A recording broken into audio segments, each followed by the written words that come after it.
Call the meeting to order, please. This is the Gloucester Community Arts Charter School Finance Committee meeting. Today is October 10th, 2012. Let the records show that this meeting is commencing at 5:40 p.m.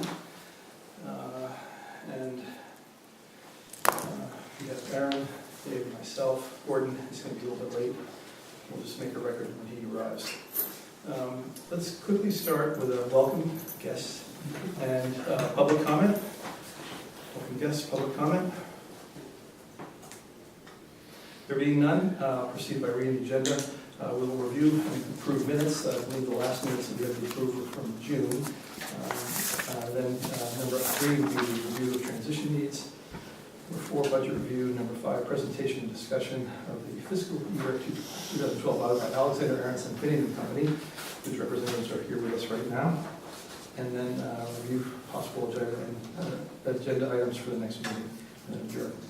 So, having said that, let's begin with a review and approval of minutes. And again, the last time Finance Committee met, I believe, it was to June? June, yeah.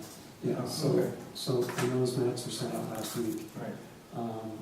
So I would make a motion to approve minutes of June 13th. I second the motion. Any discussion? Dave did send out the meeting minutes, and I believe if there be no discussion, then why don't we take a vote? Mm-hmm. All in favor? Oh, you weren't. Oh, good point. Oh, we can't. We'll go without Gordon, then we don't have it. Okay, that's an interesting question. Aaron, thank you very much for bringing that up. Okay, so we have to put. We will put that off until next week. Thank you. We can do it at the end of the meeting. Okay, sure. Of course we can, Dave. That's right. Okay, item number 3 is review of the transition needs. Here we have a discussion of consider adjustments to signatories of the school bank accounts, possible motions to remove Tony Blackman and add a new signatory to the bank accounts. Item B, discussion of who will act as procurement officer for the GCA after October 20th, when Tony leaves. And possible motion to approve the procurement officer. And then discussion of level, meaning the level of funding on check writings requiring 2 signatures. And a possible motion for a different level requiring 2 signatures. Tony, you want to start that discussion? Well, just as part of the transition, we need to adjust the signatories for the bank accounts to ensure that I'm effectively removed as the signatory depending on the motion, on Friday the 19th, or effective whenever the board chooses to make it effective. The key thing there is that currently for checks of 5,000 and above, it does require 2 signatories.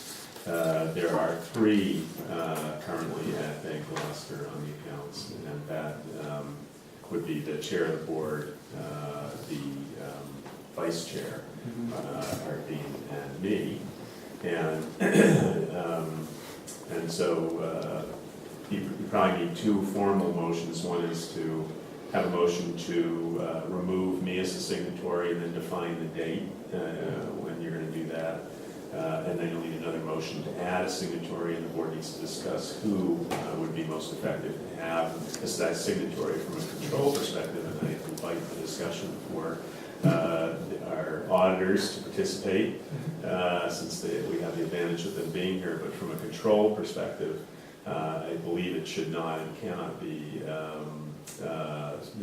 either of the representatives from Central Source,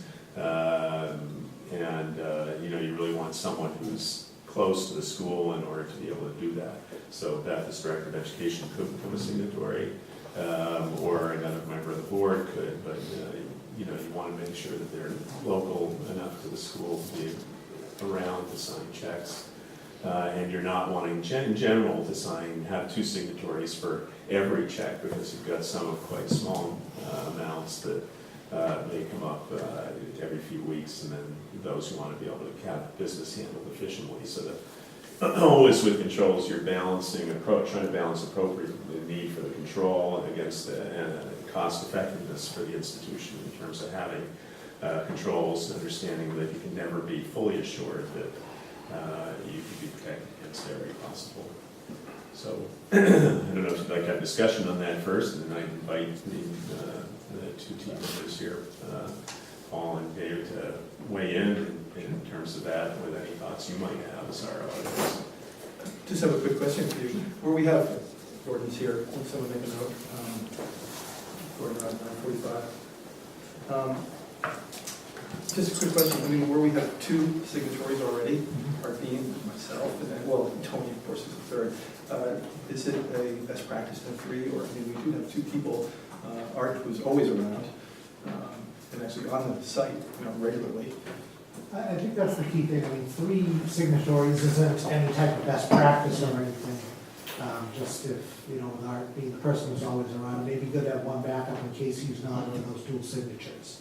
I think that's why with the dual signature policy, it's good to have 3.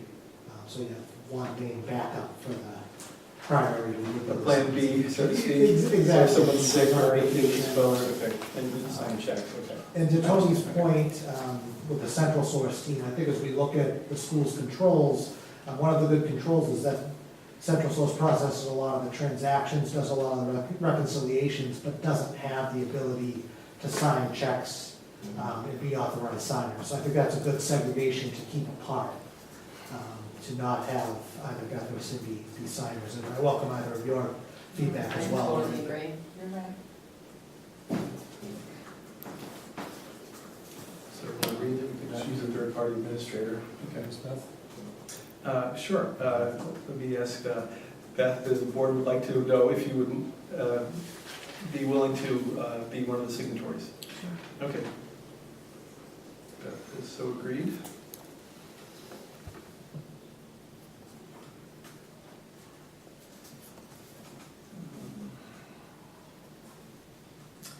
Well, So unless there's other discussion, I can make a motion on this. So Gordon, you have to speak on this? Gordon, Well, talking about no, we actually need 2 motions, and potentially you're gonna need 1 motion, and then you need to have a discussion on the date, when do you want me to step off as a formal signatory. So someone will have to put that motion forward, and I don't know if you need any, you get put the motion forward, and then you have a discussion, so. And then motion to approve Beth as the other signatory, but they probably need to happen in sequence, so that you vote to remove me as the signatory first, and then, or maybe it doesn't matter, so. So, I move to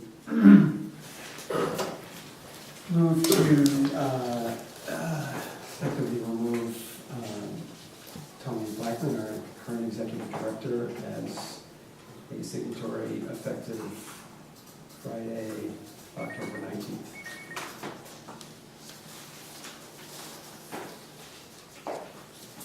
second. Any discussion? All hands in favor? 1, 2, 3, 4. Okay, it's 4th. So moved.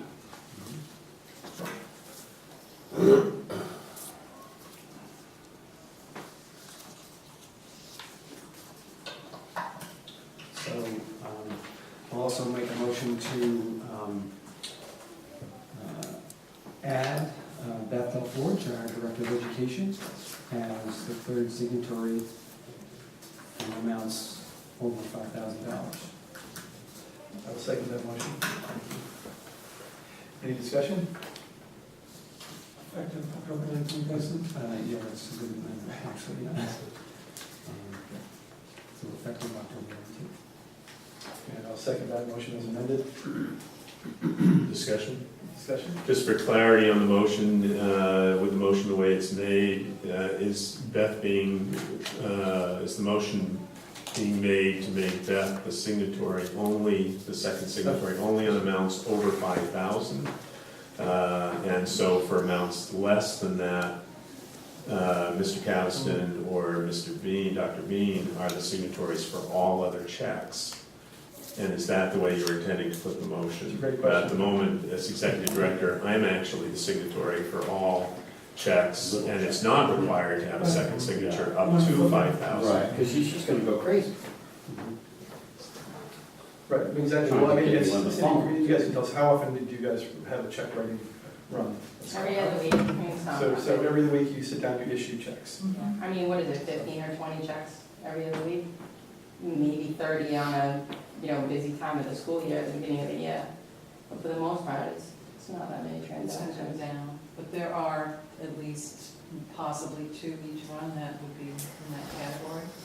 Okay, well, again, then the issue would be, is there a chance, and if so, is the chance slim or very great, that there would be situations where you needed to write a check that required someone who was on campus, who would be there to write the check? I mean, to me, that would be the logical question, if someone showed up with a COD package or something had to be Right, paid. and that you does know. happen, Yeah, yeah, it okay. does happen.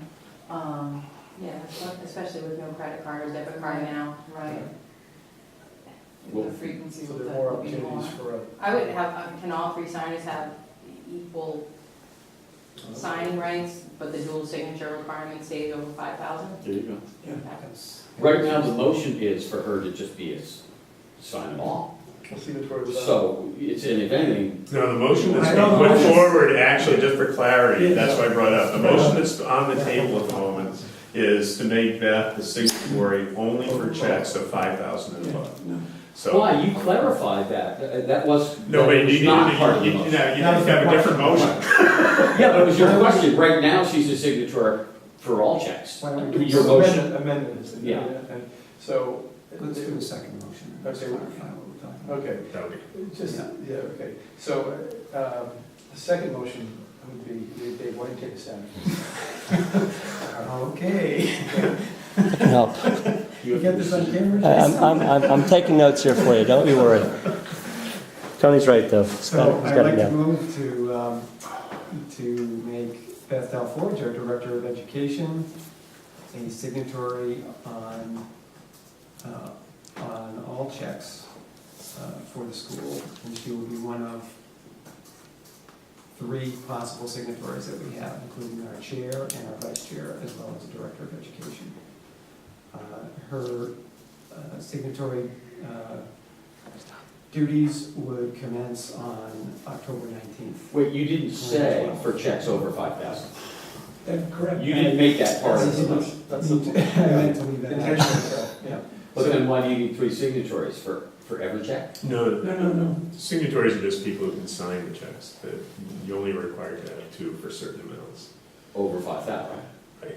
Yeah. And that would remain in place, Cordell. Oh, that's already, So anytime a check came. Simply adding a third party to, a third person to replace Tony as a signatory. Yeah. Everybody clear on the motion? I'm clear on the motion. Are the other 2 voting members clear on the motion? I'm clear, if you want to repeat it, I will. Corey Nielsen?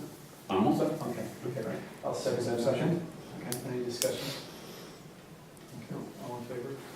Okay, so we can shut it off. Keep going to vote. Yeah.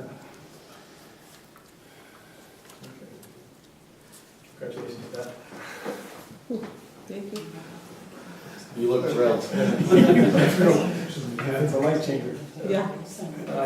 Okay, there's item D, then is discussion of who will act as procurement officer for the GCA after October 20th. Yeah. Possible motion to approve the procurement officer. Anyone? Sorry. Well, there's only 2 possibilities for this. You have to be MC PPO certified, and all schools should have a procurement officer.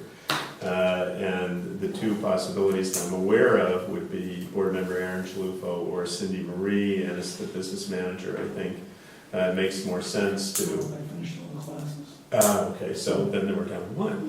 Yeah. Which fits anyway, would be Cindy Marie, who has done most of our procurements anyway, but would have that official responsibility for the school, which just should be documented, I think.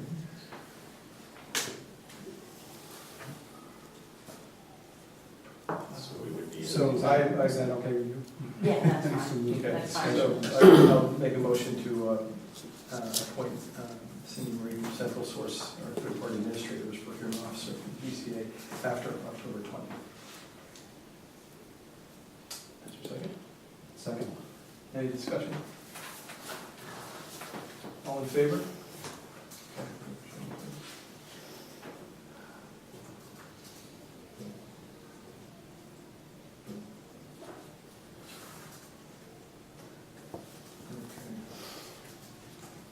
It would appear that we've also covered item C, discussion of level requiring 2 signatures, possible motion for different level requiring 2 signatures. Did we address that? The different level was encompassed in the last motion. Well, it's staying the same.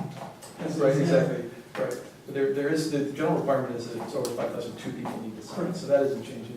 There's no one person who is responsible Yeah, for other decisions. I mean, you can make a motion to clarify if you want on that, but I mean, I thought it was pretty clear. I don't think there's any need to Yeah. Yeah. clarify. I mean, if you need anything over 5,000, you need 2 people of the 3 to That's how it's sign. presented, okay. All right, so good. So we're on that. Okay, so that's item number 3, item 4, budget review, executive director Tony Blackman, business manager, senior radio center source, will present the following: for enrollment, for transportations, review possible adjustments, 13 board, motion to recommend adjustment to board. I think that where we are right now with the enrollment being where it is and the new things we have to look at, I think we need to table this in order to get a little more work done on this. I think Cindy Marie is probably just sort of needs to get a little more work done. I think Tony has had a lot of work to do, needs to do a little more work on this. So I don't think we're going to have much of a discussion on this right now, quite frankly. What we could do is just, then we'll slate this for the next finance committee meeting. This is, we have some work to do here. Okay. That being said, let's see. Item number 5, presentation and discussion of fiscal year 12 audit by Alexander Aronson Finnegan Company, PC, and motion to approve the audit. Our representatives from AAF are here to present the audit report, or review discussion of the audit findings and management letter for the members of the finance committee, AAF, and Cindy Marie, and Beth Jutras, who I haven't introduced yet, forgive me, Beth. She's the new member of the Central Source team. And Beth, in your background, you have also been financial manager for other charter schools, is that correct? Yes, I've been in Montessori for 3 years, and some in New Hampshire. Okay, terrific. So, and you will be working here on a regular basis. And certainly Cindy Marie has been, we'll probably see you on a weekly basis here. So thank you for offering, and welcome aboard in the manner of speaking. It's great to have you here. Anyway, so why don't we let the presentation then go to the guys from AAF and get Thank you very much. I'm James Kelleher, partner with Alexander Aronson and Finning, and we'll go through a few highlights from your audited financials here tonight. So the first packet, I think, in everybody's materials should be general purpose financial statements. Should be the biggest packet you have, probably about 16, 17 pages, I think, in total. So what we have, just want to start on page 1, which is just your opinion on these financial statements. So what you have here today is an unqualified audit opinion. And again, really additional wording in here referencing some of the compliance reports that are in accordance with government auditing standards with the charter schools, and also just mentioning the management discussion and analysis here on pages 2 to 4, and finally the schedule of excess carryover calculation first mandated in fiscal 2011 by the Department of Elementary and Secondary Education. So again, clean audit opinion here, that's what your funders will be looking for. This is an unqualified opinion. Unqualified, correct. So maybe good next to just take a look at page 5.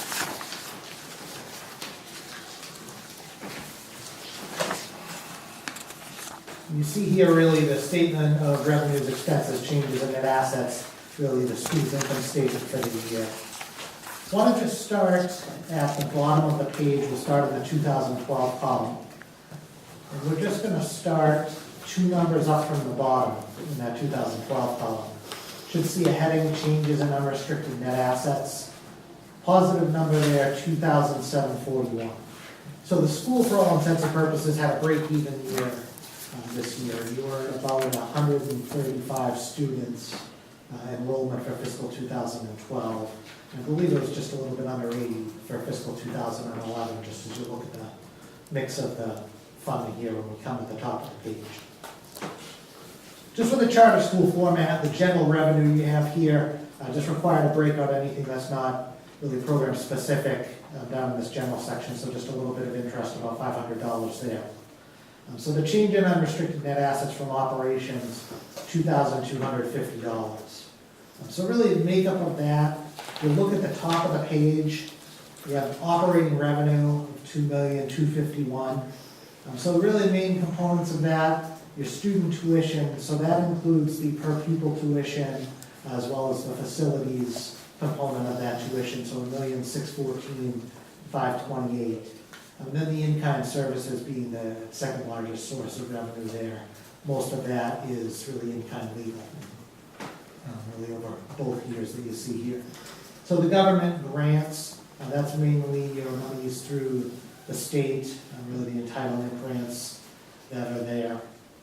And then also just a relatively small amount of program fees and miscellaneous income you see there for about $6,000. So total operating revenue, $2,251,464. Offsetting that, we're just going to go down towards the bottom of the page, about 3/4 of the way down. Total operating expenses, and right above that 2,250 we looked at a couple minutes ago, $2,249,214. So the largest components of that, again, you had in the other operating expense section, you did have your in-kind services, mainly the legal there, the professional fees, which again, really the fees paid for the attorneys, accounting fees in there, any other professional fees, and your technology and food being the other main categories there. And then also just towards the top of the page, your occupancy cost, your rent, about $345,000, and your personnel and related for fiscal year 2012 was about $1.2 million. The salaries, the payroll taxes, fringe benefits, and the professional development. So again, as an overall message for the Finance Committee and the board, we were able to balance some challenging times that the majority of the charter schools we work with did have really a mid-year tuition cut, really right in the middle of your fiscal year. So you were able to withstand that, maintain a balanced budget for the year. Does anyone have any questions on page 3? Page 5. Used to that being page 3, sorry about that. Learn how to count by the end of this. So we'll take a look back to page 2 to page 4. Let's look at a separate set of stages earlier. I'm sorry, can I ask you what I should have asked when you asked? All charter schools have that problem, or almost all, where they cut the amount of per It was the majority of charter schools we worked with right around December or January did get effectively a mid-year cut. So everybody in Massachusetts had to scramble then? Well, not everybody. I had a couple of schools that didn't get cuts, but I'd say more than half of the ones I've worked with did have a mid-year cut in the per pupil rate. But they gave all the money to Cambridge, so. I don't work with any in Cambridge, so I can neither confirm or deny on that. But just to take a brief look at page 4 as well. And this is just more of a snapshot of a point in time, June 30, 2012 and 11, of where the school was at the end of the fiscal year. So at the bottom of the page, one line up from the bottom in the 2012 column, the school overall has unrestricted net assets. You should see a deficit number there of $154,805. So that's effectively the school doesn't have any true working capital. The biggest component of that, because there actually has been solid improvement year to year, they're really under the financial reporting standards due to the way the rent agreement was structured with the landlord here. There were some pretty large swings in really the annual payments. I think some breaks given at first and then larger amounts in the future. So really what you see here in the liability section, you should see a current portion of deferred rent and then a deferred rent net of current portion. That in total is about $155,000. Just really a liability the school had to report at the inception of the lease that will be worked down as you pay it down over the term of the lease. So that $154,000 does equate relatively well with the unrestricted deficit that you see at the bottom of the page there. The good news I do want to report is just that with the timing last year to this year, and again having that balanced budget, the liability picture, in particular the payables and accrued expenses, this time last year, June 30th, there were a lot more vendors that were, I'd say, termed out on their payables. That in total you had about $290,000 of either vendor payables or really vacation and salaries payable to employees of the school. That number's down to about $190,000 as of the end of fiscal year 2012. So you see the offset to that also in the cash position at the very top of the page. That on hand, which the charter school's cash position at the end of the year is a strong point. You, in theory, just got your June 30th tuition payment. So you did have about $182,000 of cash on hand at year end. So pretty much a one-to-one match on those liabilities you have there. Does anyone have any questions on statement of net assets here on page 4? I want to take a brief look at page 6.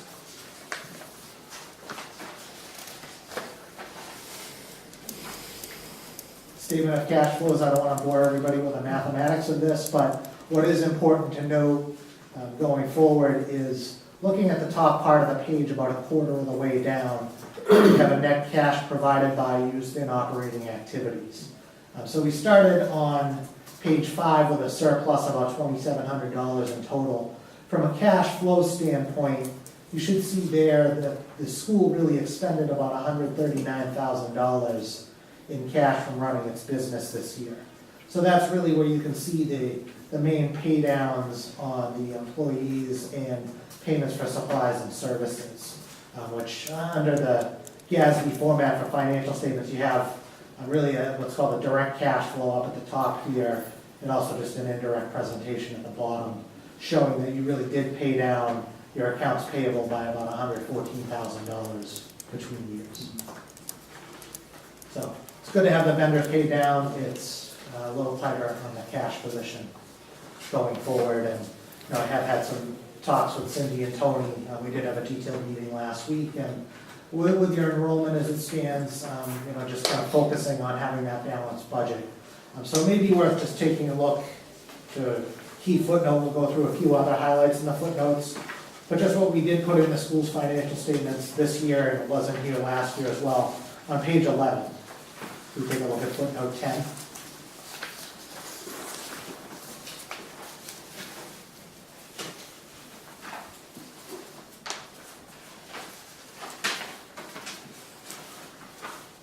Should be titled there, Continuing Operations. Basically saying that you did have a break-even year this year and a pretty significant loss in fiscal 2011. But again, with really that deficit net asset position, the school does have very limited wiggle room to work with. The balanced budget doesn't really need to be the focus to continue operating the programs the school has to offer. So just footnote 10 does highlight that here for any readers of the financial statement. So if you want to take a quick second and read that, you can just vet any questions there.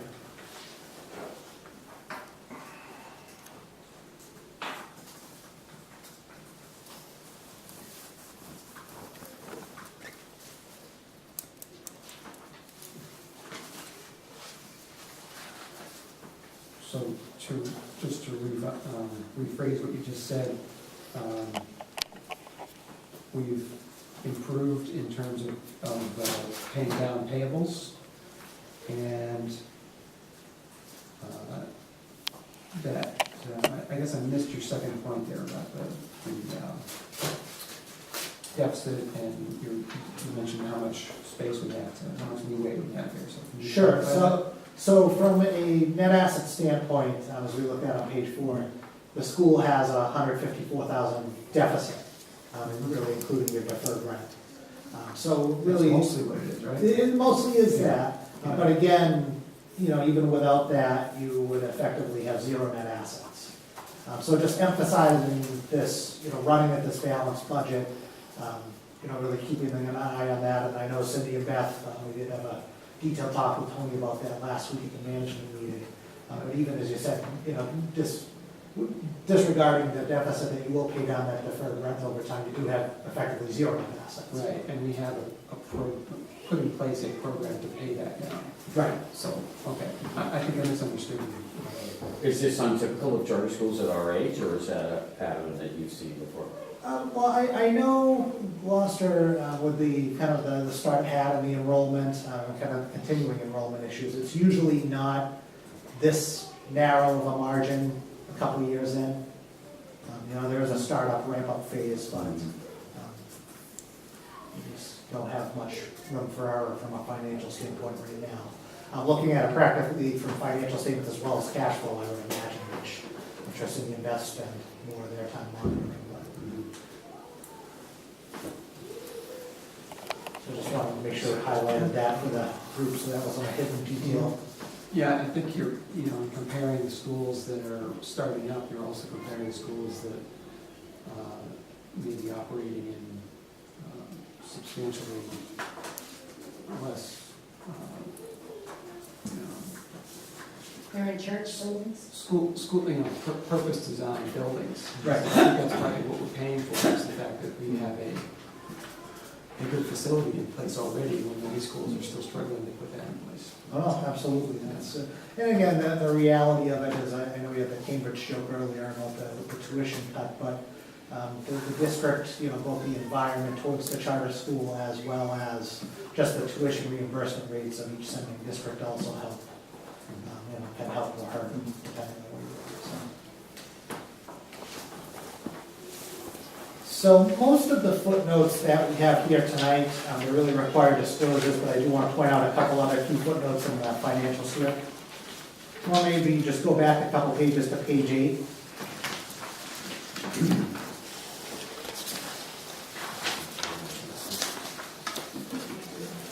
Just the in-kind services at the bottom of the page.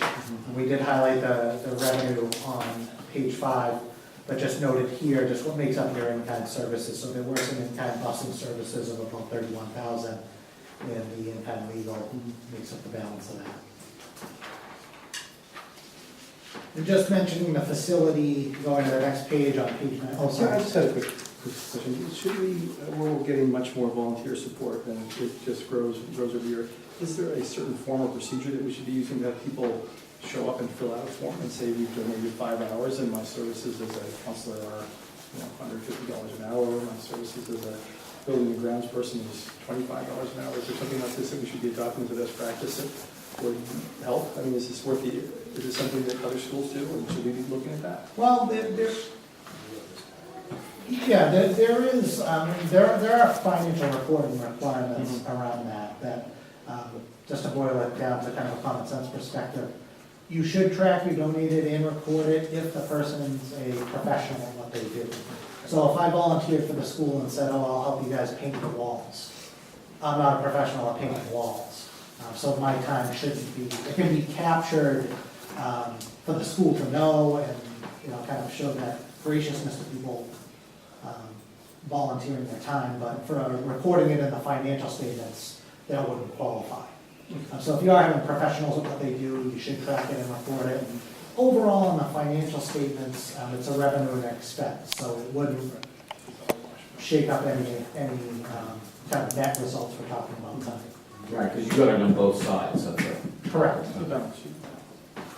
And also, we do have a brief note, Paul just mentioned it here at the bottom, right below that table on page 8, that you do receive services from other volunteers that are recorded in the financial statements.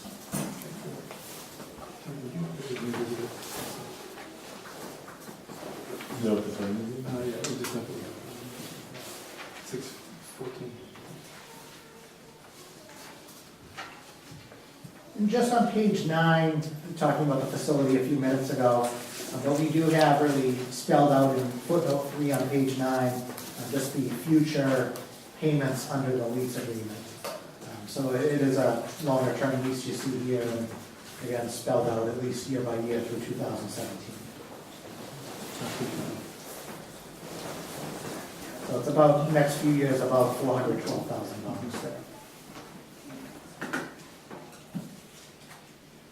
And then just, probably the next item I'd point out, next couple items are actually back on page 11 where we were before. The cumulative surplus revenue, footnote 11, that you see here. This is really a newer requirement, was first brought in effect last year for the charter schools. I mean, you're really required to report back, send back to the sending districts any amounts over a calculated formula. So what you'll see if you go in a couple of pages, actually one page further on page 12, is the school's calculated surplus or deficit under this calculation. So just for the Finance Committee, any board members that ask, this formula is attached here to page 12. As of June 30, 2012, the school has a cumulative surplus, deficit, of about $137,000. So you're not in any danger on this of having to pay back any amounts to the sending districts in the near future. Because you would be allowed up to about $913,000 positive to carry forward year to year. Just the final item, I'm going to point out back on page 11, the subsequent event on footnote 12 at the bottom there, just that you do have a line of credit agreement with a local bank now. So you did have $200,000 there and did borrow into that during August of 2012. I'll just have the rates to schools here for those borrowings at 5.25.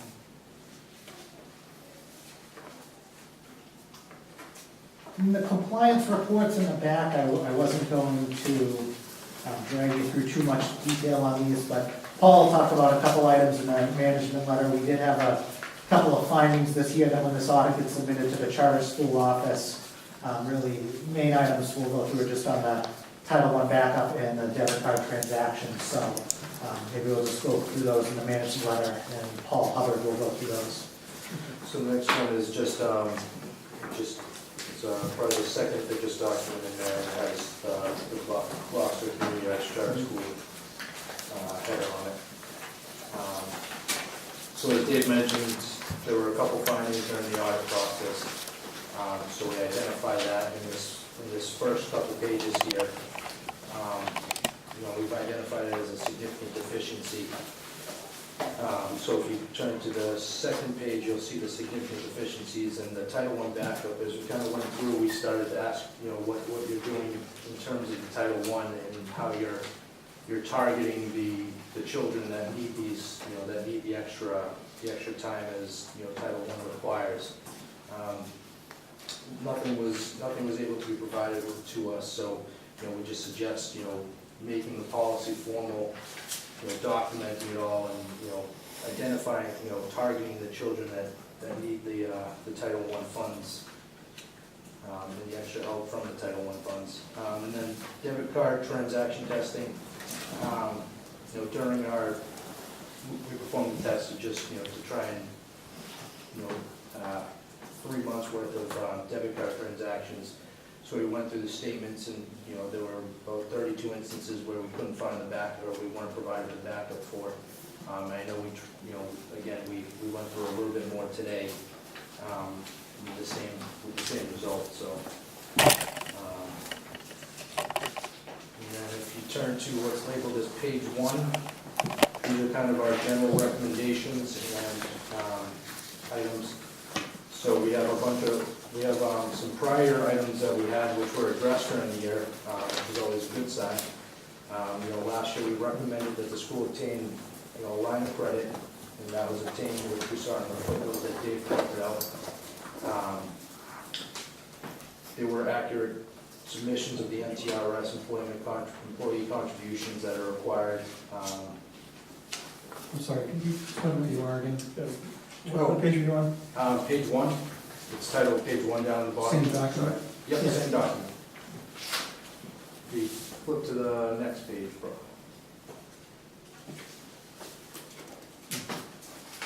There we go. Okay, so the fourth page in for everybody. Sorry. Sorry about that. Yeah, that's right. Thanks. Is everybody? So I was just going through the prior year items that were addressed during the current year. The school obtained a line of credit, the MTRS contributions were submitted timely. There was a procedure for timely monthly and year-end closes. Minutes of the board meetings were approved throughout the entire year. A whistleblower was implemented, and management has canceled the debit card subsequent to June 30, 2012. There was an item still in process, which is a formal fraud risk assessment policy, just to kind of have either a discussion at the finance committee level where fraud could occur during, in the school or even risk in general. And then current year item, we had a test for our cash disbursements, and there was 1 out of 25 invoices was not able to be provided to us. And that was it for that. Are there any questions or? I just have a question about financial fraud risk assessment. Are we just talking about someone writing checks, or are there other financial security fraud issues that in your practice that you see that? Writing checks, it could be, I don't know if you've ever used PayPal. PayPal can be used to pay people's, you can use PayPal for anything. You can pay your own bills on PayPal. It could be something like that. It could be, Also, there being cash receipts coming into the school. someone just might, whoever opens the checks may just grab the check if nobody, nobody's expecting it. Payroll fraud, if too many people or one person does all the payroll transactions, they might have the ability to add another fictitious employee. Or increase someone's pay. Or increase their own, pay rate, or somebody else can take a kickback. So it's just engaging in these types of discussions Yeah. and formalizing it, Yeah. and making sure we're looking at every area where there could be fraud. So if we do that, maybe after sometime November, December, and then maybe again in the spring, and just make sure we're looking at, all the different ways that, fraud could be committed and how we can prevent it. So, things like, at the beginning of the year, you have a whole new payroll and somebody signs off on it. And then every single time there's a change, even an address change on a payroll, an automatic report could get generated that could be signed by, some authority, so things like that. So just that we meet and have that discussion. Thanks. Any other questions? So next we'll move on to the board report, which is a standard report that we're required to report to the board. It's got our AAF letterhead at the top. I'm not going to bore you with the details of this. Basically what this explains, does everybody have it? Basically what this explains is that the audit process went smoothly and fairly clean. Items to be included in here are your accounting policies, your accounting estimates, any adjustments throughout, and then if we had any disagreements with management or difficulties performing the audit. So, there were really no difficulties performing the audit or disagreements with management, and everything was fairly clean, with the exception of a couple of deficiencies that we found. And then we just had the few adjustments, which two of them, were proposed by Cindy after, after the close of the books. And then one just related to the deferred rent expense. So It was just a modification of the agreement this year. Yeah. Which we did, is that what you're saying? That's correct. Yeah. Any questions related to this? And I just do want to give a thank you to Cindy and Obi, Beth, for helping going forward, but I think we're here about 2 full weeks ahead of last year.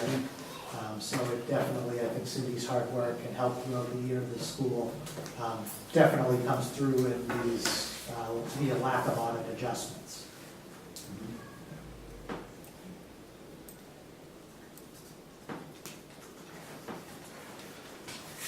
Any questions? Any comments? Just want to thank AAF again, and your knowledge of charter schools is, I think, particularly important in terms of how they function, and helps with having not only a smooth audit, but audits ultimately are about improving the practices of the school, and the recommendations, many of which we've actually followed already, are extremely helpful to taking up on financial management of the school, and so greatly appreciated and greatly appreciated both. Thank you very much. And we appreciated your comments last year when we met for these festivities once again. And, I think we tried to take some action on a number of the issues you identified, which you recognized. So appreciate that. I'd also like to thank Cindy and Bev as well for your work in making this happen, and Tony as well for giving us a lot of work on top of managing the school. And I know it can be a distraction from other business, so appreciate your time on that.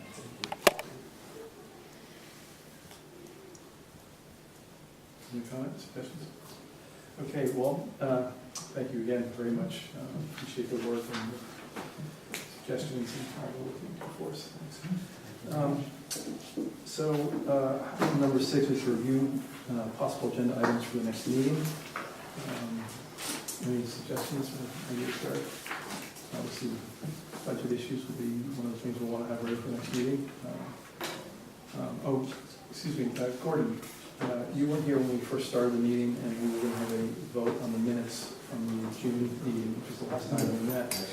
And thank you. Good. Well, Dave does make sure that everyone gets them in plenty of time. So if I may, jump back into the agenda just for 1 second here, and now that Aaron, Gordon, Dave, and myself are here. Just consider the rest of the meeting discussion on that vote. So let's just say, do I have I'd like to propose a motion to approve the minutes from the June Finance Committee meeting? Second. Any discussion? And we can vote, please. And again, that's right, Aaron, who's not a voting member, so at the time, thank you, Aaron. So we'll make sure that all 3 members who were there at the time. And that is that.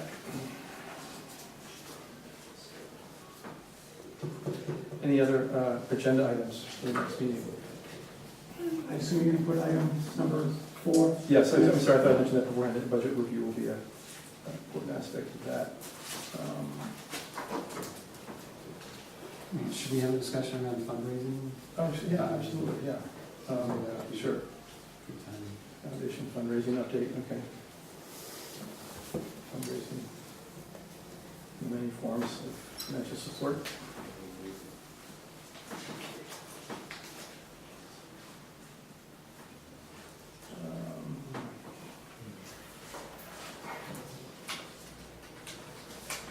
Not a lot else that I can think of right now.